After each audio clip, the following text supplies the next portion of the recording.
नमस्कार, फेरि पनि एउटा भिडियोको साथ उपस्थित भएको छु। यो भिडियोमा चाहिँ म कुरा गर्नेछु अहिले भइरहेको साफ अन्डर 90 फुटबल च्याम्पियनसिप 2026 मालदिभ्समा भइरहेको खेलको बारेमा कुरा गर्नेछु यो भिडियोमा चाहिँ। नेपालले पनि सहभागी जनाएको छ यो फुटबल च्याम्पियनसिपमा चाहिँ। अब साफ च्याम्पियनसिपमा नेपालले सहभागी नजनाउने कुरा त हुँदै भएन नि त। अब जुन साफ कन्ट्रीहरूले आयोजना गरेको खेलमा नेपालले सहभागी नजनाउने कुरा नै हुँदैन। त्यसले गर्दाखेरि नेपालले सहभागी जनाएको छ। सहभागी जनाएर पनि एक म्याच जितिसकेको छ।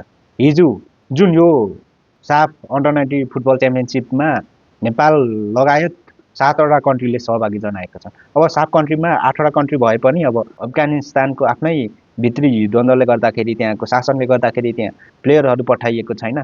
त्यसले गर्दा 7वटा कन्ट्रीले मात्रै सहभागी जनाएको छन्। त्यसमा 2वटा ग्रुपहरू छुट्याइएको छ भने ग्रुप एमा 4वटा देशहरू रहेका छन्। त्यसमा नेपाल, श्रीलङ्का, भुटान, मालदिभ्स रहेका छन् भने ग्रुप बीमा इन्डिया, पाकिस्तान र बङ्गलादेश रहेका छन्। अब यो ग्रुपको कुरा गर्ने हो भने ग्रुपमा टपमा चाहिँ अब ग्रुप बीमा देखिन्छ इन्डिया र बङ्गलादेश हो नि त। अब यसको दावेदार, च्याम्पियनको दावेदार। तर नेपाललाई पनि कमजोर मान्न सकिँदैन है। नेपालले जुन खालको हिजोको खेलमा प्रदर्शन जनायो त्यो पर्फर्मेन्सले गर्दाखेरि बङ्गलादेश र इन्डियालाई पुरै तनाव भइसक्यो। हिजोको पर्फर्मेन्स हाम्रो नेपाली प्लेयरहरूले जुन खालको पर्फर्मेन्स गर्यो नि त्यो पर्फर्मेन्सले गर्दाखेरि इन्डिया र बङ्गलादेशलाई टाउको दुखाइ भइसक्यो नेपाली टिम। यो गेम चाहिँ मालदिभ्सको राजधानी मालेको नेसनल स्टेडियममा भइरहेको छ भने हिजोदेखि स्टार्ट भएको छ। जुन चाहिँ ओपनिङ म्याचमै 2टा म्याच भएको थियो। पहिलो म्याच श्रीलङ्का र मालदिभ्सको भएको थियो भने त्यो म्याचमा चाहिँ अब एडभान्टेज मालदिभ्सले लिनुपर्ने थियो नि त। आफ्नो होम ग्राउन्डमा थियो। होम ग्राउन्डको एडभान्टेज लिएर जित्नुपर्ने म्याचमा चाहिँ श्रीलङ्कासँग मालदिभ्स हारेको छ।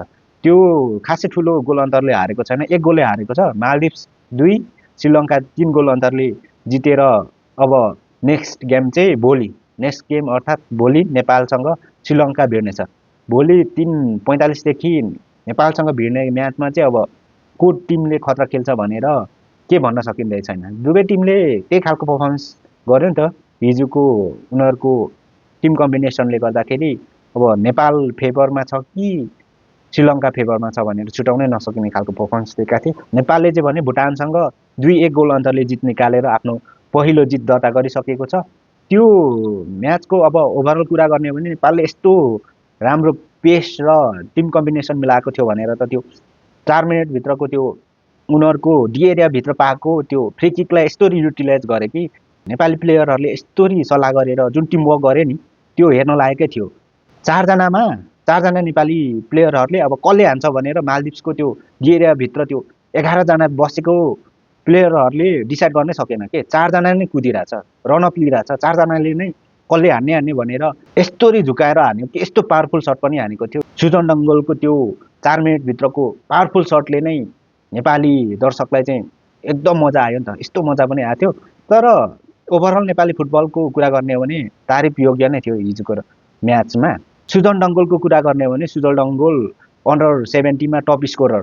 अब यो साफको म्याचमै अन्डर 70 मा ऊ टप स्कोरर रहेको थियो। जसमा बङ्गलादेशका प्लेयरहरू त्यस्तो खतरा छ नि त। बङ्गलादेशको फुटबलको स्तर त अहिले त देख्दै हुनुहुन्छ नि त। साउथ एसियामा त बङ्गलादेशले फुटबलमा त दबदबा नै मचाइसक्यो नि त। इन्डिया योभन्दा अगाडि थियो, अब इन्डियालाई टपेर जे गरे पनि हुने खालको बङ्गलादेशको फुटबलले प्रगति गरेको छ। यो राम्रो पनि हो साउथ एसियन फुटबलको लागि। यो पनि धेरै राम्रो कुरा हो नि त।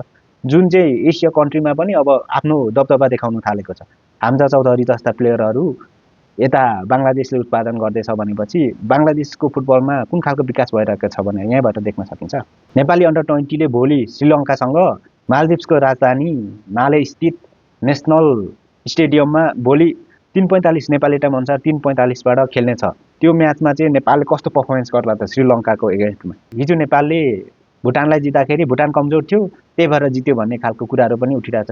त्यो भन्न मिल्दैन है। भुटान पनि कमजोर छैन। जुन खालको फुटबलमा इन्भेस्ट गरिरहेछ भुटानले, त्यसले गर्दाखेरि भुटानलाई कमजोर पनि मान्न सकिन्न। उनीहरूले पनि इजी बल त हानेको होइन त। 1 गोल कस्तो राम्रो फिनिसिङ गर्यो त। उनीहरूको पासिङ नै त्यही खालको थियो। त्यस्तो पावरफुल त थिएन र पनि टेक्निकली हेर्दाखेरि कस्तो ट्रिकी बल हानेको थियो त। त्यो बल त जसरी पनि छिट्यो के। जुनसुकै लेभलको किपरले पनि सेभ नगर्ने खालको ट्रिकी बल हान्ने थियो। पावर थिएन माने मैले, तर ट्रिकी त ओभर ट्रिकी हाने थियो नि त। भुटानका प्लेयरहरूले पनि त्यो उनीहरूको टिम कम्बिनेसन राम्रै मिलाएको थियो। तर नेपाली प्लेयरको चाहिँ हिजो निकै कमजोर देखियो। जुन खालको गोलहरू युटिलाइज गर्नुपर्ने थियो नि त। निकै बलहरू क्रिएट गरेका थिए, जुन फिनिस आउनुपर्ने थियो त्यो फिनिस आएन। दुईवटा चाहिँ जसरी पनि हाल्नुपर्ने खालको बलहरू मिस गरेको थियो नेपाली प्लेयरहरूले। अब श्रीलङ्काको एगेन्स्ट चाहिँ यो खालको मिस्टेक नहोस् भन्ने हो। तर यो ग्रुप स्टेजमा नेपाललाई त्यस्तो गाह्रो छैन। अब मालदिप्स पनि त्यस्तो गाह्रो छैन, भुटानलाई त जिति नै सक्यो, श्रीलङ्कासँग अलिक टक्कर जान सक्छ। सेमी फाइनलमा पुगेपछि चाहिँ गाह्रो हुने भयो क्या नेपाललाई। जुन खालको उताबाट इन्डिया र बङ्गलादेश आउँदैछ नि त अर्को ग्रुपबाट, ग्रुप बीबाट तिनीहरू नै आउँछ, फिक्स आउँछ, पाकिस्तान आउँदैन। त्यो चाहिँ लेखेर राख्दा पनि हुन्छ। त्यसले गर्दाखेरि सेमी फाइनलको लागि चाहिँ नेपालले त्यो खालको माइन्डसेटले नै खेल्नु पर्यो के, इम्प्रुभ गर्नु पर्यो। हिजो निकै कमजोर देखियो फिनिसिङमा, अरूमा त्यस्तो कमजोरी देखिएन। त्यो फिनिसिङ जुन बलहरू फिनिसिङ गर्नुपर्ने थियो 3-4वटा बलहरू क्रिएट गरेको थियो नि त। 1v1 किपर र एउटा फिनिसर जो चाहिँ अगाडि खेल्ने मिडफिल्डर मात्रै थियो होस् या स्ट्राइकर मात्रै होस्, उसले फिनिसिङ गर्नुपर्ने बलहरू फिनिसिङ नगरिएको देखियो हिजोको म्याचमा। त्यसलाई इम्प्रुभ गर्यो भने इन्डिया र बङ्गलादेशको एगेन्स्टमा पनि त्यस्तो गाह्रो पर्नेवाला छैन नेपाललाई। नेपालको टिममा सोलिड मिलेको छ है, तर नेपाललाई त्यति छिटो उचालिहाल्नुपर्ने पनि छैन।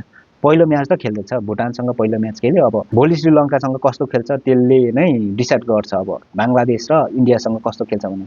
यदि तपाईँहरू नेपाल र श्रीलङ्काको लाइभ स्ट्रिम हेर्न चाहनुहुन्छ भने चाहिँ स्पोर्ट वर्क्सले लाइभ स्ट्रिम गर्नेछ, त्यहाँ तपाईँहरूले हेर्न सक्नुहुन्छ। त्यो म्याचको रिजल्ट कस्तो आउँछ भनेर हेर्न चाहनुहुन्छ भने यो भिडियोलाई लाइक गर्नुहोला, सेयर गर्नुहोला। त्यो सँगै खेलजोन युट्युब च्यानललाई पनि सब्सक्राइब गर्नुहोला। सब्सक्राइब।